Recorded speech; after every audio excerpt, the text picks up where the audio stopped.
नमस्कार दोस्तों, राजवंश क्रिएशन में एक बार फिर से आपका स्वागत है। मैं हूं आपका दोस्त राजेश सोलंकी, लेकर आया हूं फिर से एक नई कहानी। दोस्तों, आज हम बात करेंगे एक ऐसे पराक्रमी और वीर योद्धा के बारे में जिनकी वीरता और यश का गुणगान हमेशा किया जाएगा। उनके पराक्रम और उनकी इस वीरता के लिए उनका नाम भारत के इतिहास में हमेशा बहादुरी के नाम से अमर रहेगा। जी हाँ दोस्तों, आज हम बात करेंगे भारत के वीर महाप्रतापी राजा महाराणा प्रताप के बारे में।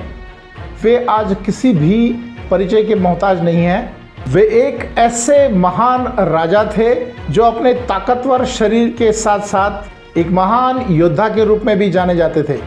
उन्होंने न सिर्फ राजपूतों का गौरव बढ़ाया है, बल्कि कई बार मुगलों को युद्ध में हराकर अपनी वीरता का परिचय दिया है। महाराणा प्रताप एक अकेले ऐसे राजा थे जिन्होंने मुगल साम्राज्य की अधीनता स्वीकार नहीं की और उन्हें लोहे के चने चबाने के लिए मजबूर कर दिया। तो चलिए दोस्तों, जानते हैं उस महान वीर पराक्रमी प्रतापी योद्धा के बारे में, मुगल साम्राज्य को ध्वस्त करने वाले, जिन्हें आज हम सभी महाराणा प्रताप के नाम से जानते हैं। महाराणा प्रताप का जन्म 9 मई 1540 को राजस्थान के कुंभलगढ़ किले के महाराणा उदय सिंह के घर हुआ था। वे उदयपुर मेवाड़ में सिसोदिया राजवंश के राजा थे। महाराणा प्रताप को बचपन में कीका के नाम से पुकारा जाता था। महाराणा प्रताप का राज्याभिषेक गोगुंदा में हुआ। बचपन से ही महाराणा प्रताप साहसी, वीर, स्वाभिमानी एवं स्वतंत्र प्रिय थे।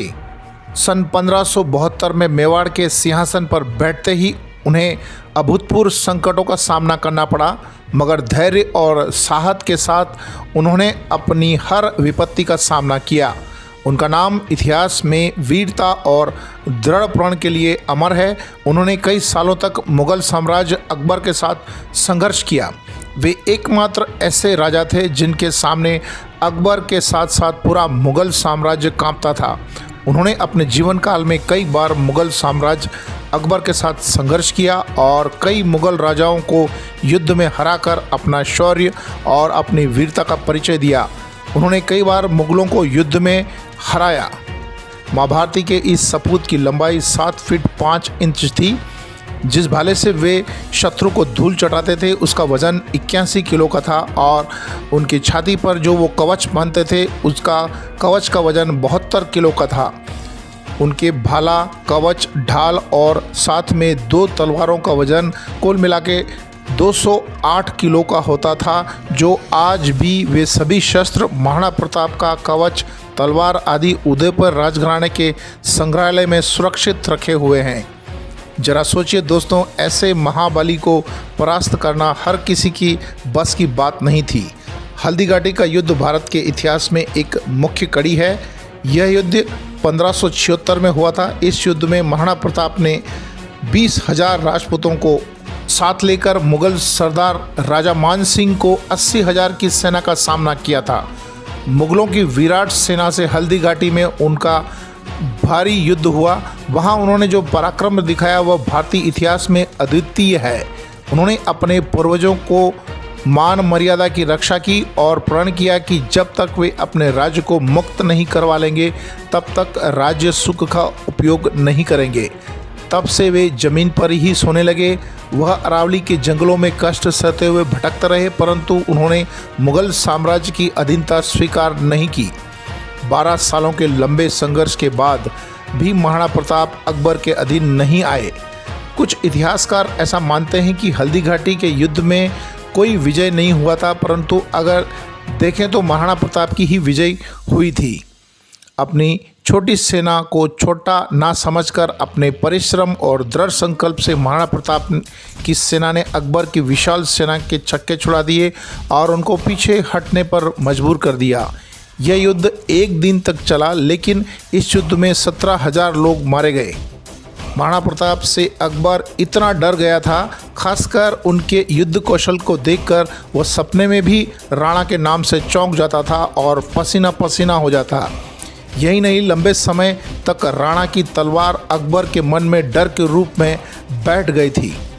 मुगल सम्राट अकबर उनके राज्य को जीतकर अपने साम्राज्य में मिलाना चाहता था, किंतु महाराणा प्रताप ने ऐसा नहीं होने दिया और आजीवन संघर्ष करते रहे। उन्होंने अपनी मातृभूमि को न तो परतंत्र होने दिया, न ही कलंकित होने दिया।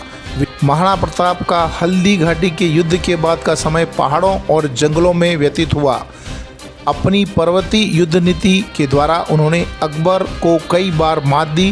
हालांकि जंगलों और पहाड़ों में रहते हुए महाराणा प्रताप को अनेक प्रकार के कष्टों का सामना करना पड़ा था, किंतु उन्होंने अपने आदर्शों को नहीं छोड़ा। महाराणा प्रताप के मजबूत इरादों ने अकबर के सेना नायकों के सभी प्रयासों को नाकाम बना दिया। उनके धैर्य और साहस का ही असर था कि 30 वर्ष के लगातार प्रयास के बावजूद अकबर महाराणा प्रताप को बंदी नहीं बना सका। महाराणा प्रताप की वीरता के साथ साथ उनके घोड़े चेतक की वीरता भी विख्यात है। चेतक बहुत ही समझदार और वीर घोड़ा था, जिसने अपनी जान दांव पर लगाकर 25 फुट गहरे दरिया को कूदकर महाराणा प्रताप की रक्षा की थी। महाराणा प्रताप का सबसे प्रिय घोड़ा चेतक, जिसने अंतिम सांस तक अपने स्वामी का साथ दिया। जब महाराणा प्रताप ने मान सिंह के हाथी पर हमला किया तो चेतक के पैरों में गहरा घाव हो गया। महाराणा प्रताप की जान बचाने के लिए घायल चेतक युद्ध के मैदान से सरपट भाग गया और सुरक्षित दूरी तय कर ली, लेकिन अंत में वह 25 फीट की धारा से कूदकर गिरा और वहीं मौत हो गई। चेतक की याद में हल्दी घाटी में आज भी चेतक का मंदिर बना हुआ है। जब महाराणा प्रताप लगातार युद्ध के कारण आर्थिक तंगी का सामना कर रहे थे, उस समय पैसों के अभाव में सेना के टूटते मनोबल को पुनर्जीवित करने के लिए दानवीर भामाशाह ने अपना पूरा खजाना महाराणा प्रताप को समर्पित कर दिया। आखिरकार महाराणा प्रताप की मृत्यु अपने राजधानी चावंड में धनुष की डोर खींचने से उनकी आंत में लगने के कारण इलाज के बाद 57 वर्ष की उम्र में 29 जनवरी 1597 को हुई। इसी बांडोली गांव के नदी के किनारे महाराणा प्रताप का अंतिम संस्कार किया गया था एवं इसी स्थान पर एक स्मारक बना हुआ है, जिसे महाराणा प्रताप की छतरी भी कहा जाता है। दोस्तों, ऐसे महाप्रतापी और वीर योद्धा महाराणा प्रताप के बारे में हमें हमारे बच्चों को जरूर बताना चाहिए, ताकि उनको भी पता लगे कि कैसे कैसे वीर शिरोमणि हमारे देश की धरती पर पैदा हुए, जिनकी वजह से आज हम आज़ादी की सांस ले पा रहे हैं। इस गाथा से हमें कई संदेश मिलते हैं, जैसे कि जीवन में यदि कभी भी कोई कठिन समस्या आए, कठिन परेशानी आए, तो उसका डट कर मुकाबला करें, पीछे नहीं हटें। मुसीबत में साथ देने वाले को हमेशा याद रखें, जैसे महाराणा प्रताप ने भामाशाह को याद रखा था। अपने मालिक के प्रति हमेशा वफादार रहे हैं, जैसे महाराणा प्रताप के घोड़े चेतक ने वफादारी निभाई थी। महाराणा प्रताप की जीवनी के कुछ और पहलुओं के बारे में हम अगले वीडियो में जानेंगे, जैसे कि उनका वफादार घोड़ा चेतक, उनकी मुसीबत के टाइम काम आने वाले भामाशाह और उनके संघर्ष के टाइम में भील जाति का उनके प्रति योगदान के बारे में जानेंगे।